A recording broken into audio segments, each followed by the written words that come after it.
चलेगा। आज के सेशन का अपना पहला क्वेश्चन है, काफी जबरदस्त क्वेश्चन है और उम्मीद है सभी को याद होगा। जिसको याद नहीं है वो याद कर लीजिएगा। 100% आने वाली वैकेंसीज के अंदर आपको देखने को मिलेगा 100% ऐसा क्वेश्चन। हर कंपेटिटिव कोई सा भी हिस्ट्री का, नर्सिंग हिस्ट्री का कोई सा भी एग्जाम देख लीजिए कि इससे रिगार्डेड क्वेश्चन नहीं आया हो, कहीं ना कहीं किसी न किसी रूप में इससे रिगार्डेड क्वेश्चन आया। चलेगा, क्वेश्चन क्या है देखिएगा। पहला क्वेश्चन यहां पर सिंपल सा पूछा गया है, calculate the BMI by. BMI सबसे पहला काम तो आपका बनता है कि बीएमआई क्या होता है, और यहां पर बीएमआई को कैलकुलेट करने का फॉर्मूला आपसे पूछा है। सिंपल सा क्वेश्चन पूछा गया है, calculate the BMI by. BMI को आप कैसे कैलकुलेट करेंगे? तो सबसे पहले तो क्वेश्चन आपके माइंड में यह जाएगा कि बीएमआई होता क्या है। तो बीएमआई को जनरली अपन कहे तो बॉडी मास इंडेक्स कहते हैं। क्या कहते हैं जी? बॉडी मास इंडेक्स अपन इसको जनरली कहते हैं। पहले तो फुल फॉर्म आपको याद होनी चाहिए। एग्जाम में जो सीएचओ एग्जाम होते हैं, एनएचएम के एग्जाम होते हैं, उनके अंदर ऐसे सीधे सीधे सिंपल से क्वेश्चन पूछे जा सकते हैं। सबसे पहला काम आपका फुल फॉर्म याद रखना। उसके बाद आगे बढ़ते हैं कि बॉडी मास इंडेक्स जो होता है वो एक्चुअली में होता क्या है और उसका फॉर्मूला क्या होता है, कैसे उसको कैलकुलेट करते हैं। तो अकॉर्डिंग टू ऑप्शन आपको आंसर देना है। पहला ऑप्शन मैं रिपीट करता हूं, BMI is equal to height in metre square upon weight in kg. Second option है, BMI is equal to weight in kg upon height in metre square. C option यहां पर है, BMI is equal to weight in lbs, lbs बोले तो pound, upon height in feet. Fourth option की बात करें, BMI is equal to weight in kg और height in centimetre square. चलेगा, सभी ऑप्शन आपको समझ में आ गए होंगे तो फटाफट से आंसर बताइएगा। फिर आगे बात करेंगे इससे इंपॉर्टेंट क्वेश्चंस की कि इससे रिगार्डेड और क्या क्वेश्चन आपके एग्जाम में पूछे जा सकते हैं। तो बीएमआई कैलकुलेट करने का सीधा सा फॉर्मूला आपसे पूछा है, उम्मीद है सभी को याद होगा। BMI that is body mass index, क्या उसका फॉर्मूला होता है। चलेगा, जल्दी से आंसर पुटअप कर दीजिएगा, क्या इसका करेक्ट आंसर होगा। ऑलमोस्ट सभी को याद होना चाहिए, काफी इंपॉर्टेंट क्वेश्चन है क्योंकि जो सीएचओ का एग्जाम होता है बार बार रिपीटेडली उसके अंदर ये क्वेश्चन पूछा हुआ है। चलेगा, यहां पर अगर बात करें आपका तो बी ऑप्शन बिल्कुल करेक्ट रहता है। बी ऑप्शन बिल्कुल करेक्ट रहता है। देखिएगा क्या करेक्ट रहता है, वेट को आपको किस में लेना है जी? केजी में लेना है, किलोग्राम में लेना है। और हाइट को किस में लेना है जी? मीटर में लेना है, मीटर के स्क्वायर कर लेना है, मीटर के स्क्वायर में लेना है। यानी जनरली अपन कह सकते हैं वेट अपॉन हाइट का स्क्वायर, वेट अपॉन हाइट का स्क्वायर। और वेट को आपको लेना है किलोग्राम में, केजी में लेना है, और हाइट को लेना है आपको मीटर में और उसका स्क्वायर। तो सिंपल सा फॉर्मूला आपके पास बन चुका है। देखिएगा, डायरेक्टली ऐसे भी करके भी आपको ऑप्शन में दिए जा सकते हैं, तो आपको समझ में आना चाहिए। तो बीएमआई सीधा सा अपन कहें, BMI is equal to weight upon height square, weight upon height square, या BMI is equal to kg upon metre square. दोनों ही सेम है, दोनों ही एक ही फॉर्मूला है। ठीक है, आ गया समझ में? तो देखिएगा, बीएमआई समझ में आ गया। बीएमआई कैसे कैलकुलेट करेंगे? अगर किसी पर्सन का हमें बीएमआई कैलकुलेट करना है, कोई भी पर्सन मान के चलेगा, उसका बीएमआई हमें कैलकुलेट करना है, सबसे पहले आपको फाइंड आउट करना पड़ेगा कि उसका वेट कितना है, उसका वेट कितना है। उसके बाद आपको फाइंड आउट करना पड़ेगा कि उसकी हाइट कितनी है, और हाइट किस में लेनी है आपको? मीटर में लेनी है। वेट किस में लेना है? किलोग्राम में लेना है। ठीक है, याद रखे पहली बात ये। अब इतना जब आप पता कर लोगे तो फॉर्मूले में आप डाल दोगे वेट अपॉन हाइट स्क्वायर, यानी जो भी उसका वेट है उसके अपॉन में उसकी हाइट के स्क्वायर का, उसकी हाइट के स्क्वायर से क्या कर देंगे? डिवाइड कर देंगे। आपकी बीएमआई जो भी निकल कर आएगी उसका वैल्यू आपके सामने आ जाएगा। उम्मीद है समझ में आ गया होगा। बिल्कुल सारे टॉपिक को कवर अप करके चलेंगे और बिल्कुल सारी जानकारी लेते हुए चलेंगे। ठीक है, चलेगा, समझ में आ गया। तो इस क्वेश्चन का राइट आंसर क्या हो जाता है आपका? B option is correct answer. Weight in kg upon height in metre square. अगर वेट केजी में लेकर उसको हाइट मीटर स्क्वायर से क्या कर देंगे? डिवाइड अपन कर देते हैं, तो आपका बीएमआई कैलकुलेट हो जाता है। क्या हो जाता है जी? बीएमआई कैलकुलेट हो जाता है। चलिएगा, आगे बढ़ जाते हैं अपन नेक्स्ट क्वेश्चन पर, लेकिन उससे पहले यहां से आपके एग्जाम में क्वेश्चन और पूछे जा सकते हैं, वो भी अपन देख लेते हैं, वो भी अपन क्या कर लेते हैं? देख लेते हैं, समझ लेते हैं। चलेगा, सबसे पहले यहां से क्वेश्चन आपसे पूछा जाएगा, सर नॉर्मल बीएमआई कितनी होती है?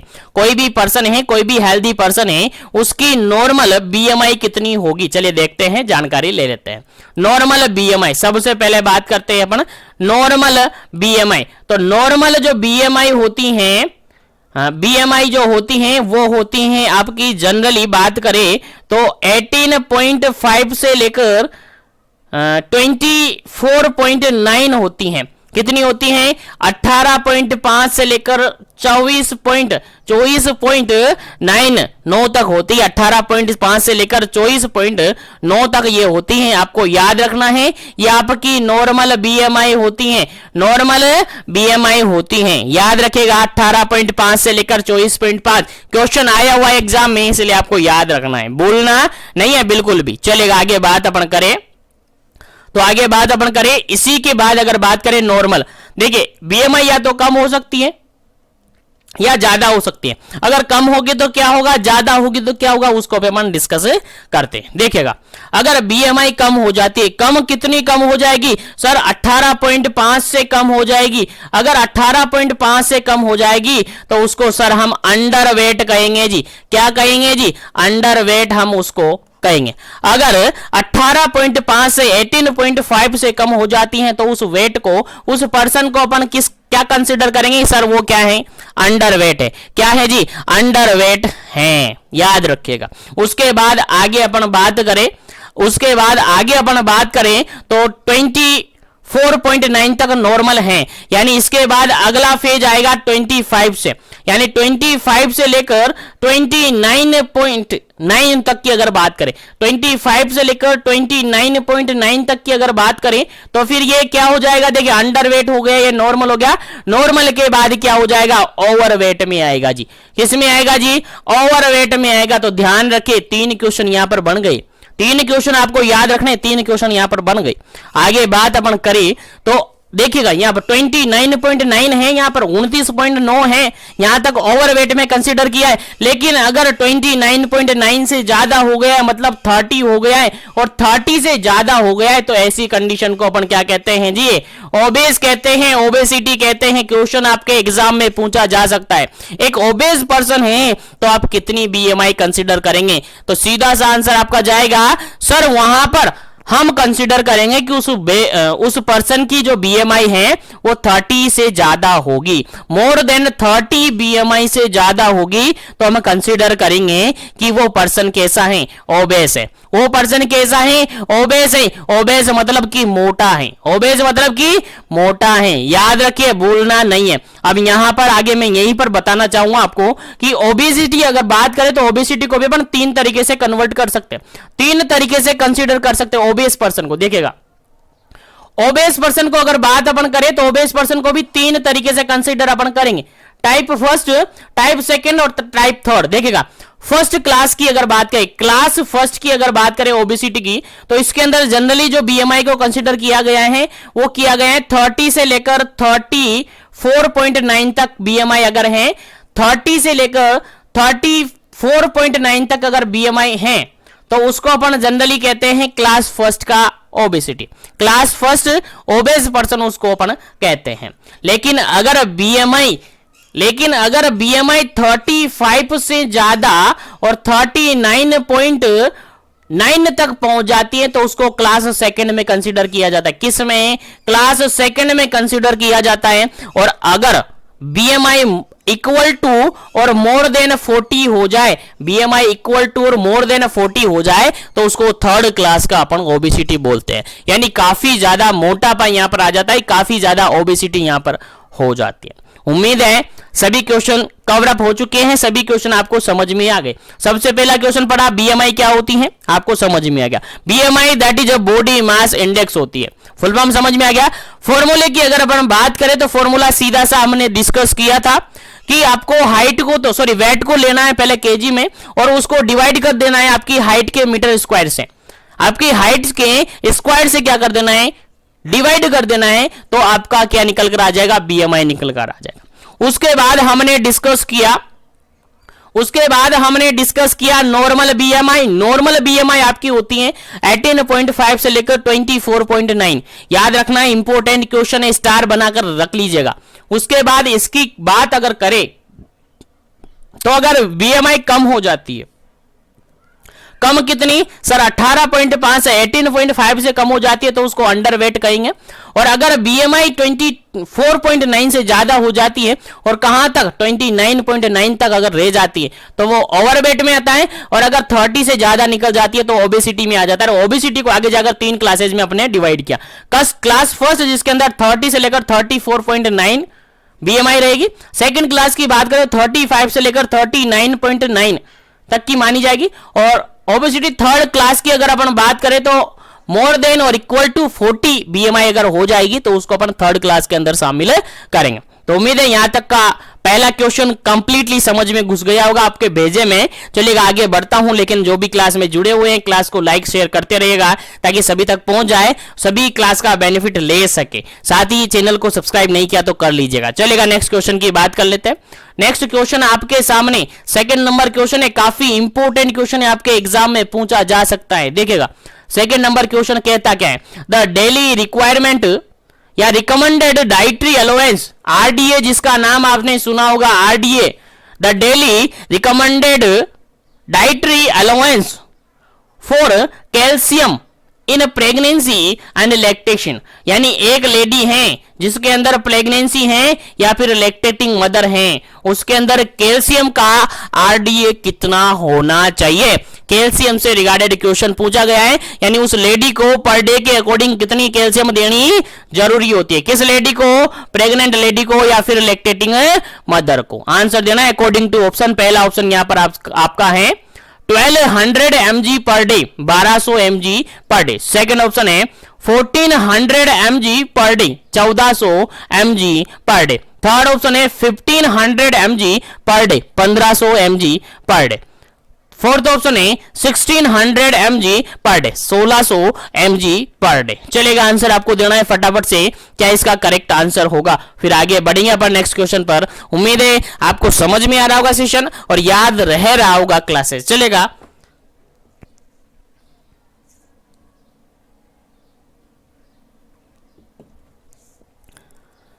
चलेगा यहां पर अगर बात अपन करें बिल्कुल करेक्ट ऑप्शन की तो करेक्ट आंसर रहेगा आपका option number first.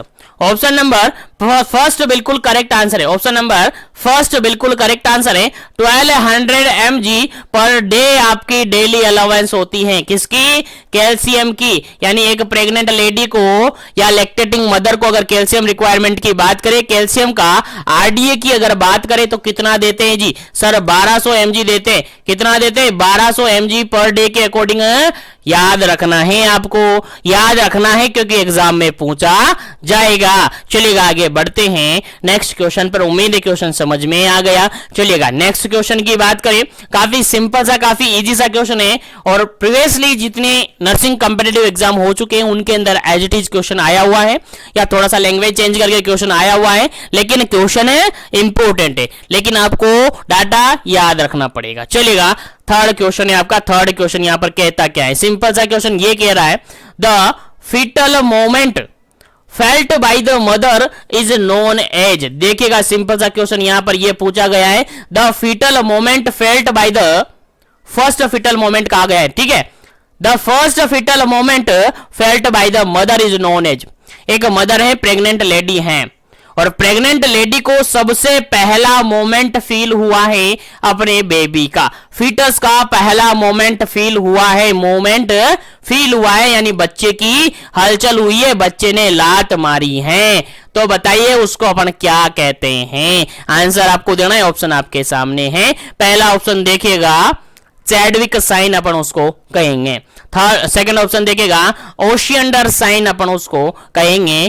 Third option देखेगा क्विकनिंग हम उसको कहेंगे और फोर्थ ऑप्शन यहां पर देखेगा गोडेल साइन हम उसको कहेंगे। चलेगा एक प्रेग्नेंट लेडी है, उसको फर्स्ट फीटल मोमेंट फील हुआ है अपने बेबी का, तो हम उसको क्या कहेंगे। आंसर आपको देना है फटाफट से, क्या इसका करेक्ट आंसर होगा।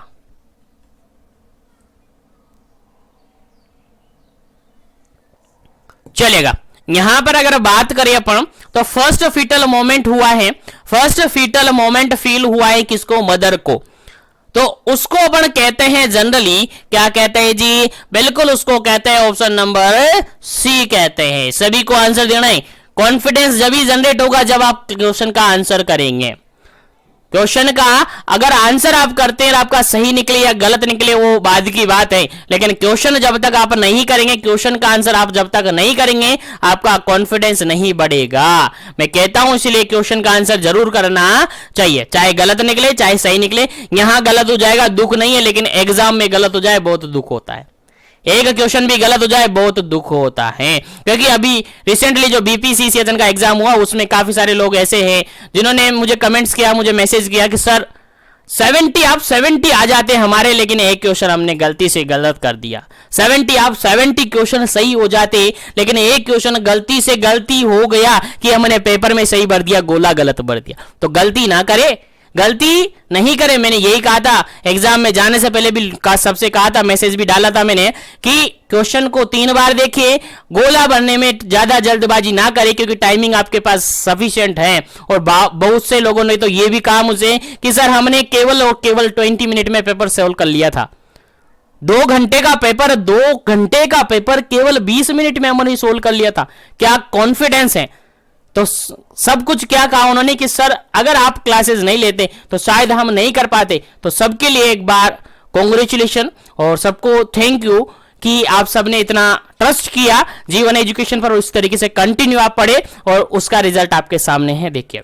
चलेगा वापस बढ़ जाते हैं अपने क्वेश्चन पर। क्वेश्चन सिंपल सा यहां पर यह पूछा था, first foetal moment feel by mother, mother के थ्रू फील किया जा रहा है first foetal moment, that is quickening होता है। क्या होता है, ऑप्शन नंबर सी यहां पर करेक्ट आंसर है। ऑप्शन नंबर सी यहां पर करेक्ट आंसर है, क्विकनिंग होता है।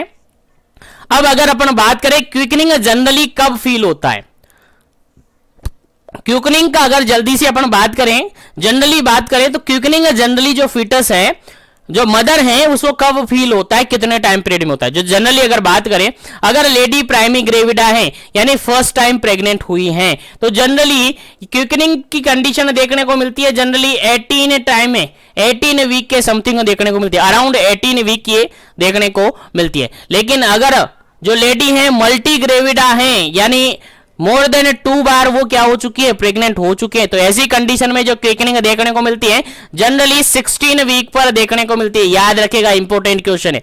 जनरली 16 वीक पर जनरली ये देखने को मिल सकती हैं, तो याद रखिएगा, भूलना नहीं है बिल्कुल भी। काफी इंपॉर्टेंट क्वेश्चन है, आपके एग्जाम पॉइंट ऑफ व्यू से बिल्कुल भी आपको नहीं भूलना है। चलेगा आगे बात करें अपन, देखेगा अदर जो ऑप्शन यहां पर हैं उन ऑप्शन को भी एक बार से अपन नजर घुमा लेते हैं, ताकि उनसे भी रिगार्डेड आपसे क्वेश्चन अगर पूछा जाए एग्जाम में तो आप इजीली उसको सोल्व कर पाए। चलेगा यहां पर नेक्स्ट क्वेश्चन के, इसी क्वेश्चन के अंदर अगर चैडविक साइन की अगर अपन बात करें, किसकी, चैडविक साइन की अपन बात करें, तो इसका मतलब होता है ब्लूइश डिसकलरेशन। क्या, डिसकलरेशन ऑफ सर्विक्स, सर्विक्स का डिसकलरेट हो जाना चैडविक साइन इंडिकेट करता है। याद रखेगा क्या होता है चैडविक साइन, सर्विक्स का ब्लूइश डिसकलरेशन हो जाना चैडविक साइन होता है, याद रहना चाहिए। अगर ओशियंडर साइन की अपन बात करें, ओशियंडर साइन की अगर अपन बात करें,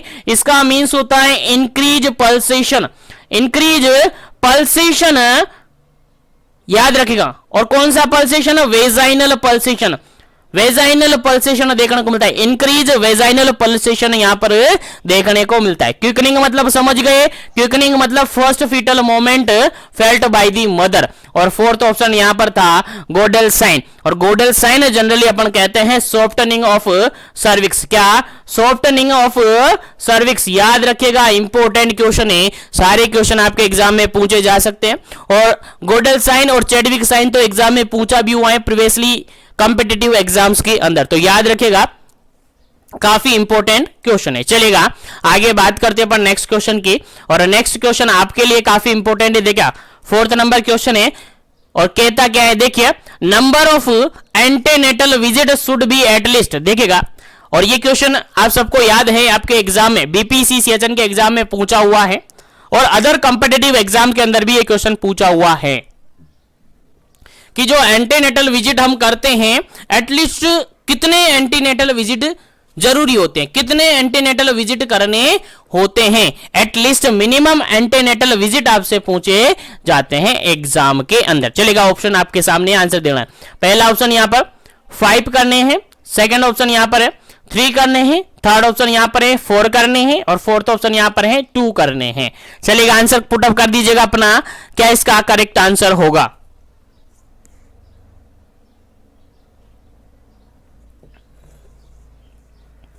चलेगा, और जो भी बीपीसी सेशन का प्रिपरेशन करे, जिनका भी एग्जाम है मार्च के अंदर, तो वो अपनी तैयारी को इसी तरीके से कंटिन्यू बनाए रखे और जितनी भी क्लासेस हो रखी है प्रीवियसली उन क्लासेस को एटलीस्ट एक बार जरूर देख ले, ताकि सारी क्लासेस आपको विजिट हो जाए, उसके बाद कोई भी क्वेश्चन आपका छूट ना पाए, क्योंकि सारा कवरअप हमने कर दिया है, सारे क्वेश्चन हमने ले लिए हैं, पूरा सिलेबस आपको अवेलेबल करवा दिया गया है। चलेगा, इसकी अगर अपन बात करें इस क्वेश्चन का करेक्ट आंसर की, तो इस क्वेश्चन का आपका करेक्ट आंसर होता है ऑप्शन नंबर सी। क्या होता है जी? ऑप्शन नंबर सी होता है। टोटल एंटीनेटल जो चेकअप करवाए जाते हैं, मिनिमम एंटीनेटल चेकअप करवाए जाते हैं वो 4 करवाए जाते हैं। कितने करवाए जाते हैं जी? 4 करवाए जाते हैं। अब कब कब करवाए जाते हैं वो अपन देख लेते हैं। कितने चेकअप होंगे? 4 होंगे। देखिएगा, पहला चेकअप होता है आपका, और यहां से क्वेश्चन पूछा हुआ है कि फर्स्ट एंटीनेटल चेकअप कब करवाना होता है। फर्स्ट एंटीनेटल चेकअप आपका विद इन 12 वीक कंप्लीट हो जाना चाहिए, या एज सून एज पॉसिबल आपको याद रखना है। एज सून एज पॉसिबल या सस्पेक्टेड, जैसे ही आपको लगता है कि प्रेगनेंसी हो सकती है, एज सून एज पॉसिबल आपको क्या करवा लेना है? फर्स्ट एंटीनेटल विजिट कंप्लीट करवा लेना है। याद रहना चाहिए, ये क्वेश्चन आपके एग्जाम में पूछा हुआ है तो आपको याद होना चाहिए। तो 12 वीक, विद इन 12 वीक आप करवा सकते हैं। अगर नहीं करवा पाए, अगर पहले आपको पता चल गया कि प्रेगनेंसी कंसीव हो चुके हैं, तो पहले कभी भी आप करवा सकते हैं, लेकिन विद इन 12 वीक में करवा लेना चाहिए। उसके बाद आगे बात करें सेकेंड एंटीनेटल चेकअप की, तो सेकंड एंटीनेटल चेकअप आपका करवाया जाता है 14 से लेकर 26 वीक पर। याद रखना चाहिए आपको, याद रखना है आपको, यहां से भी क्वेश्चन आपके एग्जाम में पूछा जा सकता है। सेकंड एंटीनेटल चेकअप कब करवाया जाना होता है? आपका आंसर जाएगा सर 14 से लेकर 26 वीक पर, 14 से लेकर 26 सप्ताह के अंदर करवा लेना चाहिए। उसके अलावा थर्ड एंटीनेटल चेकअप की अगर अपन बात करें, थर्ड एंटीनेटल चेकअप की बात करें तो ये करवाया जाता है 28 से लेकर 36 वीक पर, 28 से लेकर 36 वीक के अंदर करवा लेना चाहिए आपका थर्ड एंटीनेटल चेकअप। अगर फोर्थ एंटीनेटल चेकअप की अपन बात करें, फोर्थ एंटीनेटल चेकअप की अपन बात करें तो ये करवा लेना चाहिए आपके 36 वीक कंप्लीट होने से लेकर डिलीवरी तक करवा लेना चाहिए। कब तक? जब तक डिलीवरी नहीं होती है वहां तक टर्म कंडीशन में। याद रखिए, लेकिन कौन सी कंडीशन है? Term condition. और टर्म कंडीशन जनरली कहां से कहां तक होती है सर? आपको याद होना चाहिए 37 से लेकर 42 वीक्स तक आपकी टर्म कंडीशन होती है। याद रखिएगा, भूलना नहीं है।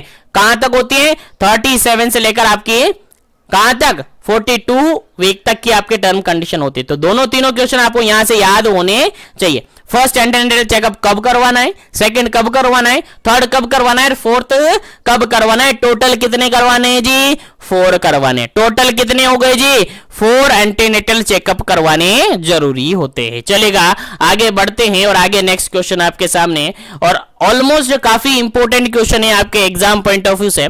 सिंपल सा क्वेश्चन है, ईडीडी इज कैलकुलेटेड बाय। जो ईडीडी कैलकुलेट अपन करते हैं, ईडीडी बोले तो expected date of delivery. Expected date of delivery जो कि एंटीनेटल चेकअप जब करवाने जाती है लेडी,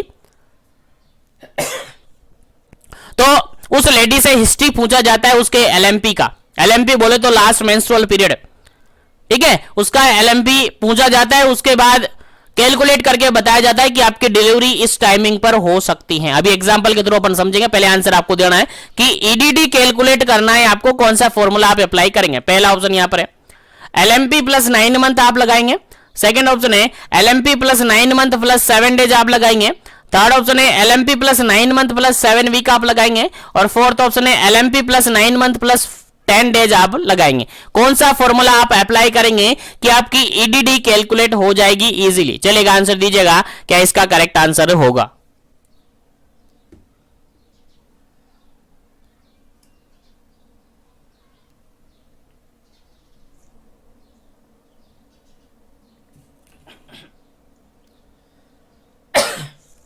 चलेगा।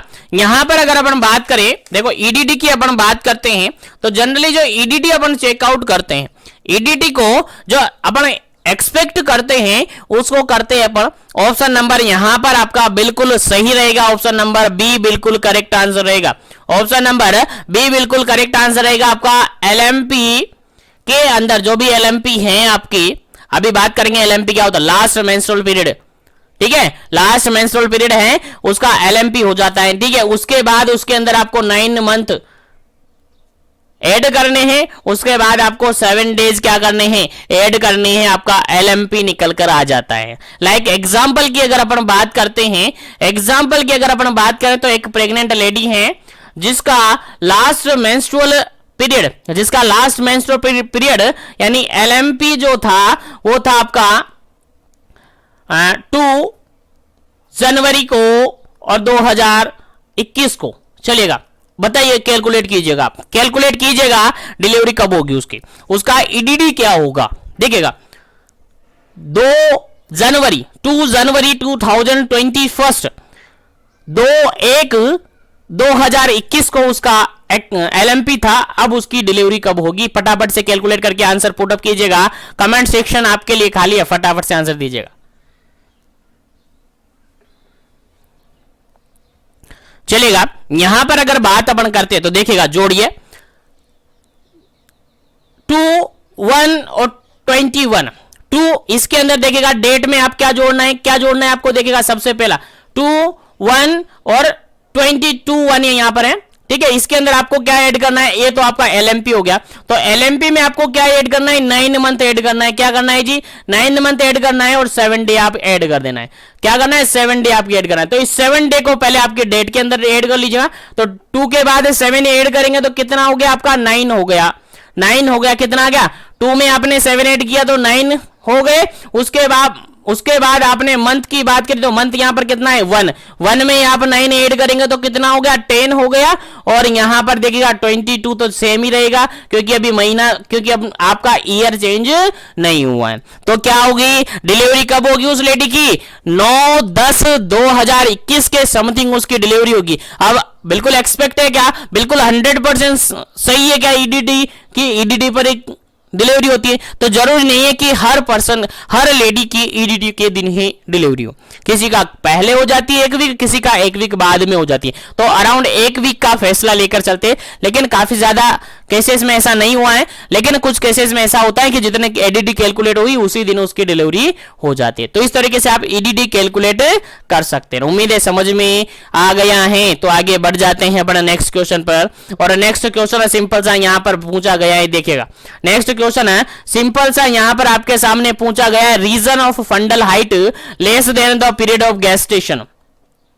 क्वेश्चन सिंपल सा ये पूछा है, रीजन कारण आपसे पूछा गया है, fundal height less than the period of gestation, यानी नॉर्मल जो गेस्टेशन के according to gestation period, according to period of gestation अगर बात करें तो फंडल हाइट एक फिक्स लेवल पर होती है। आप सबको याद होगा, जिसको याद नहीं है वो याद रखेगा, क्योंकि मैंने पहले भी प्रीवियसली क्लासेस के अंदर भी बता रखा है कि जो फंडल हाइट है किस लेवल पर कहां पर होती है, आपको याद होना चाहिए। लेकिन क्वेश्चन यहां पर ये पूछा है कि नॉर्मल रेंज में, नॉर्मल लेवल पर होनी चाहिए आपकी क्या, फंडल हाइट, लेकिन नॉर्मल नहीं है, लेस देन रह गई है। क्या रह गई है, लेस देन रह गई है, तो उसका कारण आपको बताना है। फटाफट से आंसर दीजिए अकॉर्डिंग टू ऑप्शन, क्या करेक्ट आंसर होगा। पहला ऑप्शन यहां पर multi pregnancy, multiple pregnancy, second option है लार्ज बेबी, थर्ड ऑप्शन है मिस्ड अबॉर्शन, और फोर्थ ऑप्शन यहां पर पॉलीहाइड्रोएमनियास। चलिएगा, आंसर आपको देना है, क्या इसका करेक्ट आंसर होगा। उम्मीद है सभी को आंसर पता होगा, सभी को याद होगा। चलिएगा आंसर दीजिएगा। फंडल हाइट का कम रह जाना क्या इंडिकेट करता है और किसके कारण से होता है, फटाफट से आंसर दीजिएगा, क्या इसका करेक्ट आंसर होगा। फिर आगे बात करेंगे अपन, जल्दी कीजिएगा, क्या इसका करेक्ट आंसर होगा।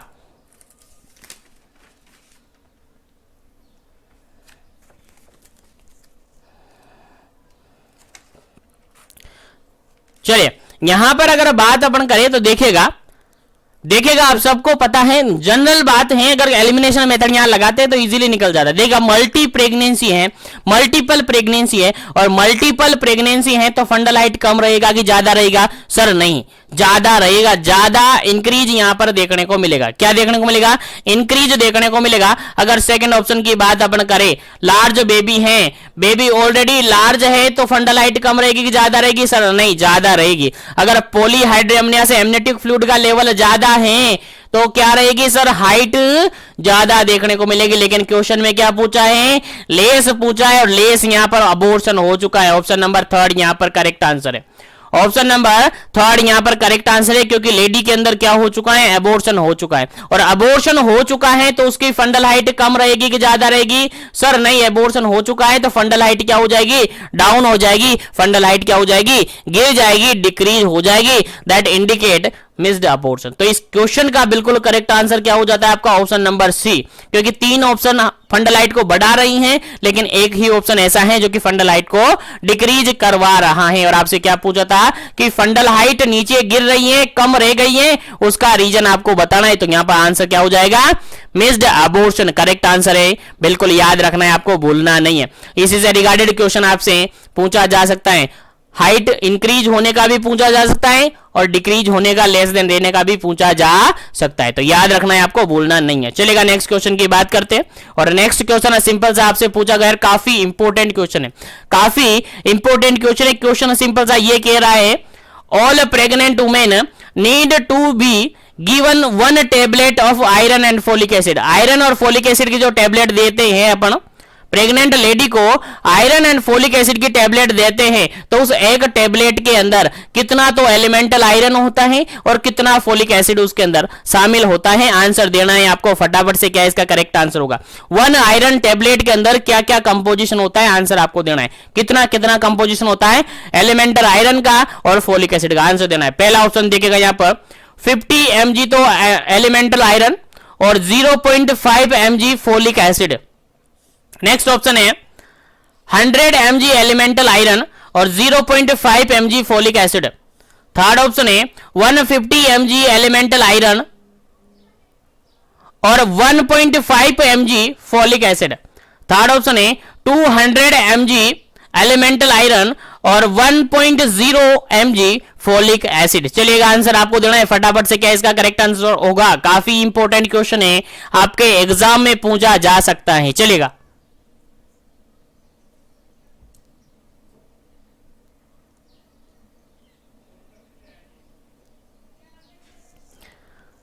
चलेगा यहां पर अगर बिल्कुल करेक्ट आंसर की अपन बात करें तो देखिएगा बिल्कुल करेक्ट आंसर होगा आपका ऑप्शन नंबर बी, बिल्कुल करेक्ट आंसर होगा। क्योंकि जो आयरन और फोलिक एसिड की जो सिंगल टेबलेट होती है, सिंगल टेबलेट के अंदर अगर बात अपन करें, एक टेबलेट की अगर अपन बात करें तो उसके अंदर 100 mg तो एलिमेंटल आयरन होता है जी। क्या होता है जी? 100 mg तो एलिमेंटल आयरन होता है और 0.5 mg फोलिक एसिड होता है। याद रखिएगा क्या होता है जी? 100 mg तो उसके अंदर आयरन होता है जी, आयरन होता है जी, और 0.5 mg उसके अंदर फोलिक एसिड होता है, फोलिक एसिड होता है। याद रखना है। अब देखिएगा काफी सारी बार कंफ्यूजन ये से हो जाता है। देखिएगा यहां पर mg में दे रखा है, काफी जगह ये आपको माइक्रोग्राम में आंसर दे दिया जाता है। माइक्रोग्राम में क्या दे दिया जाता है कि 100 mg तो वहां पर एलिमेंटल आयरन है और 500 माइक्रोग्राम वहां पर फोलिक एसिड है। बस हो गया कंफ्यूजन, बस हो गया कंफ्यूजन कि सर हमने तो mg में 0.5 पढ़ा था, यहां तो माइक्रोग्राम में 500 है। चलिए ये ऐसा कैसे हो सकता है? तो कुछ नहीं है यार, थोड़ा सा कन्वर्ट आपको कर लेना है, आंसर आपको लगाना है। अगर माइक्रोग्राम में है तो फिर वो बढ़ जाएगा, और mg में है तो फिर वो पॉइंट में रह जाएगा। डिवाइड करना तो आता है ना, एक माइक्रोग्राम में सॉरी 1 mg में कितना माइक्रोग्राम होता है आप सबको याद होगा। नहीं याद है तो याद रखिएगा, आपको याद होना चाहिए, क्योंकि क्वेश्चन कैसे भी बन सकता है, कैसे भी पूछा जा सकता है, पर आपको याद होना चाहिए। तो इस क्वेश्चन का राइट आंसर क्या हो जाता है? Option number B. एक टेबलेट आपकी है आयरन फोलिक एसिड की, उसके अंदर आपका 100 mg तो एलिमेंटल आयरन होता है और 0.5 mg आपका फोलिक एसिड होता है। याद रखेगा, भूलना नहीं है, काफी इंपॉर्टेंट क्वेश्चन है। चलिए आगे बढ़ते हैं पर नेक्स्ट क्वेश्चन पर। नेक्स्ट क्वेश्चन आपके सामने काफी सिंपल सा, काफी इजी सा 8 नंबर क्वेश्चन है, और सिंपल सा क्वेश्चन ये कहता है, देखिएगा, if a women is anaemic और has pallor she need 2 iron folic acid per day, tablet per day. देखिए क्वेश्चन यहां पर ये पूछा गया है, सिंपल सा क्वेश्चन ये पूछा गया है कि एक वुमेन है जो एनीमिक है, जिसको एनीमिया हो चुका है और उसके अंदर पेलर देखने को मिल रहा है। क्या देखने को मिल रहा है? पेलर कंडीशन देखने को मिल रही है। तो उस लेडी को आयरन और फोलिक एसिड की कितनी टैबलेट देनी होती है?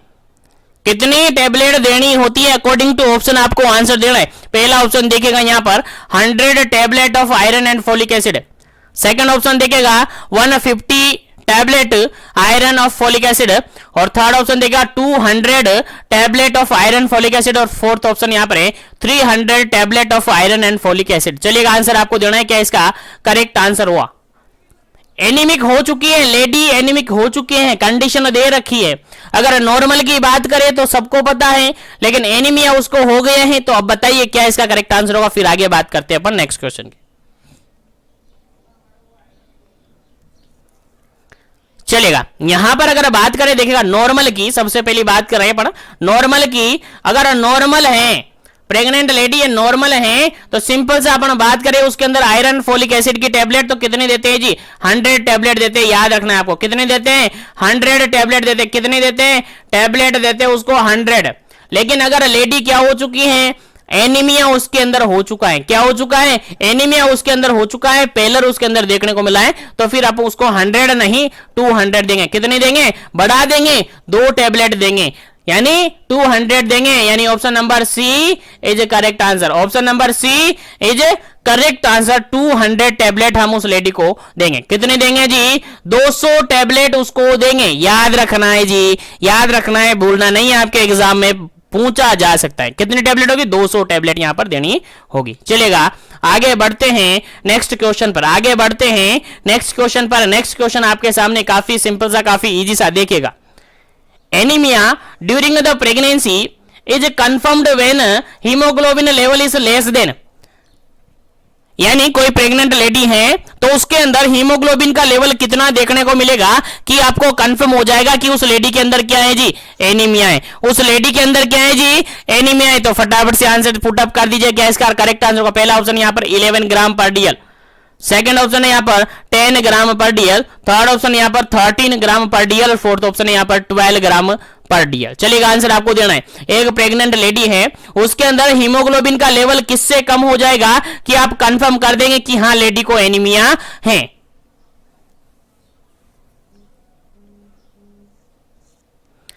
चलेगा यहां पर अगर बिल्कुल करेक्ट आंसर की अपन बात करें, करेक्ट आंसर की अपन बात करें तो ऑप्शन नंबर फर्स्ट यहां पर बिल्कुल करेक्ट आंसर है। ऑप्शन नंबर फर्स्ट यहां पर बिल्कुल करेक्ट आंसर है। डब्ल्यूएचओ ने भी इस बात को डिफाइन कर दिया गया है। डब्ल्यूएचओ वर्ल्ड हेल्थ ऑर्गेनाइजेशन ने भी इस बात को डिफाइन कर दिया है कि अगर प्रेग्नेंट लेडी है, अगर प्रेग्नेंट लेडी है और उसके अंदर अगर हीमोग्लोबिन का लेवल, एचबी का लेवल अगर 11.5 से 11 ग्राम पर डीएल से कम हो जाए, कितना? 11.0 या 11 ग्राम पर डीएल से कम हो जाए, तो उसको अपन क्या कंसीडर कर सकते हैं? एनीमिया कंसीडर कर सकते हैं। याद रखिएगा, भूलना नहीं है, याद रखिएगा, भूलना नहीं है। डब्ल्यूएचओ ने भी इस बात को डिफाइन कर दिया गया है। डब्ल्यूएचओ ने भी इस बात को डिफाइन कर दिया है कि अगर प्रेग्नेंट लेडी है और उसके अंदर हीमोग्लोबिन का लेवल, एचबी का लेवल अगर 11 ग्राम पर डीएल से कम हो जाता है तो उसको अपन एनीमिया कंसीडर कर सकते हैं। याद रखिएगा, भूलना नहीं है। चलेगा आगे बात करते हैं अपन नेक्स्ट क्वेश्चन पर, आगे बात करते हैं अपन नेक्स्ट क्वेश्चन पर। और नेक्स्ट क्वेश्चन आपके सामने देखिएगा क्या है, क्या गजब क्वेश्चन है, और उम्मीद है सभी को याद है, उम्मीद है सभी को याद है। जिसको याद नहीं है, याद रखना है, क्वेश्चन आपके एग्जाम में पूछा जाता है, हर बार एग्जाम में हर बार पूछा जाता है। चलेगा देखिए, the dose of TT injection, TT injection जो लगाते, टिटनस टॉक्साइड जो होता है, जानते हो टीटी? बिल्कुल जानते होंगे सब यार। चलेगा, द टीटी क्या डोज आपसे पूछा है, dose of TT injection to be given to the pregnant women. Pregnant women के लिए टीटी का जो इंजेक्शन लगाया जाता है, टिटनस टॉक्साइड का जो इंजेक्शन लगाया जाता है, उसका अमाउंट आपसे पूछा है, कितना डोज उसको लगाया जाता है, कितना डोज उसका लगाया जाता है। और जनरली आप सबको पता है यार टीटी का इंजेक्शन कितने डोज में लगता है। फटाफट से आंसर पुटअप कर दीजिएगा। ऑप्शन फर्स्ट है 0.05 ml, सेकंड ऑप्शन है 1.5 ml, थर्ड ऑप्शन है 0.5 ml, और फोर्थ ऑप्शन है यहां पर 0.25 ml। चलिएगा आंसर आपको देना है फटाफट से, क्या इसका करेक्ट आंसर है, ताकि अपन आगे बढ़े नेक्स्ट क्वेश्चन पर।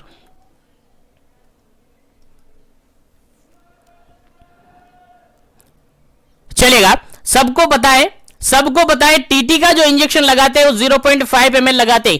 कितना लगाते हैं जी? 0.5 ml लगाते हैं जी। सबको पता है आईएम रूट से लगाया जाता है जी। याद रखना है, क्वेश्चन पूछा जा सकता है कि टीटी को किस रूट से लगाते हैं? आईएम, इंट्रामस्कुलरली लगाया जाता है। और क्वेश्चन ये भी पूछा जा सकता है कि प्रेग्नेंट लेडी के अंदर जो टीटी का इंजेक्शन लगाते हैं अपन, कब लगाना चाहिए? कब लगाना चाहिए? पहला टीटी का इंजेक्शन कब लगना चाहिए? ऑप्शन अलग अलग वीक के अकॉर्डिंग आपको दिया जाएगा, अलग अलग वीक आपको दिए जाएंगे। वहां आपको मिलेगा 18 वीक भी दे सकते हैं, वहां आपको 20 वीक भी दे सकते हैं, वहां आपको 4 वीक भी दे सकते हैं, वहां आपको एज सून एज पॉसिबल भी दे सकते हैं। कैसे भी आपको ऑप्शन दिए जा सकते हैं, तो आपको आंसर याद रखना है। कुल मिलाकर आपको बात ये याद रख लेनी है कि आपको 0.5 ml टीटी का लगाते हैं। अगर प्रेगनेंसी की बात की जाए तो फर्स्ट जो टीटी का इंजेक्शन लगाते हैं वो कब लगाते हैं? एज सून एज पॉसिबल लगा देना है। एज सून एज, जैसे ही प्रेगनेंसी सस्पेक्ट होती है आपको पहला डोज इंसर्ट कर देना है, पहला डोज आपको लगा देना है। अब आप कहेंगे सर पहले डोज के बाद दूसरा डोज, क्योंकि 2 डोज तो लगाने होते हैं। कितने डोज लगाए जाते हैं? 2, पहला और दूसरा। अब पहला डोज लग गया है तो दूसरा हम कब लगाएंगे जी? पहला डोज कभी भी लगा सकते हैं। जैसे प्रेगनेंसी कंसीव हो चुके हैं, पता चल गया है कि हाँ प्रेगनेंसी कंसीव हो चुके हैं, तो पहला डोज आप लगा सकते हैं। पहला डोज आप लगा सकते हैं, एज सून एज पॉसिबल आप लगा सकते हैं। ठीक है, उसके बाद दूसरा डोज कब लगना है? दूसरे डोज के लिए आपको टाइमिंग याद रख लेना है। 4 वीक का टाइमिंग आपको गैप बीच में रखना है। पहले डोज और दूसरे डोज के बीच में आपको 4 वीक 4 वीक का टाइमिंग यानी 1 मंथ का टाइमिंग आपको रखना है। 1 मंथ का 1 महीने का टाइमिंग आपको देना है, या 4 वीक का टाइमिंग आपको देना है फर्स्ट और सेकंड डोज के बीच में। याद रखिएगा, इंपॉर्टेंट क्वेश्चन है, आपके एग्जाम में पूछा जा सकता है। यहीं पर एक और क्वेश्चन आपको बता दूं। मान के चलेगा कोई प्रेग्नेंट लेडी है, मान के चलेगा ये प्रेग्नेंट लेडी थी, इसको आपने पहला डोज लगाया, दूसरा डोज लगा दिया। ठीक है, अब यही लेडी 2 साल बाद आपके पास आती है। कितने बाद? 2 ईयर के बाद आपके पास आती है, और 2 ईयर के बाद एक बार फिर से प्रेगनेंसी कंसीव हो जाती है। 2 साल बाद एक बार फिर से प्रेगनेंसी कंसीव हो जाती है, और आप देखते हैं यहां पर तो कितने डोज लगाएंगे? टीटी का कितना डोज यहां पर लगाएंगे? आंसर आपके पास क्या रहेगा? क्या दोनों डोज वापस से लगाना पड़ेगा? क्या दोनों डोज आप वापस से लगाएंगे? क्या आंसर आपको देना है फटाफट से? क्या इसका करेक्ट आंसर है? चलेगा, देखिएगा यहां पर अगर लेडी एक बार प्रेग्नेंट हो चुके हैं और विद इन 3 ईयर वापस वो प्रेग्नेंट होती है, अगर 3 साल बाद वो वापस से प्रेग्नेंट होती हैं, तो उसके अंदर केवल और केवल 1 डोज लगाया जाता है। यानी प्रीवियसली लेडी फुली क्या है? दोनों टीटी के डोज लगाए हुआ है, फुली इम्यूनाइज की हुई है। अगर वो विद इन 3 साल के अंदर वापस से प्रेग्नेंट होती हैं, तो उसके अंदर केवल और केवल 1 डोज लगेगा, जिसको टीटी बूस्टर डोज के नाम से जाना जाता है।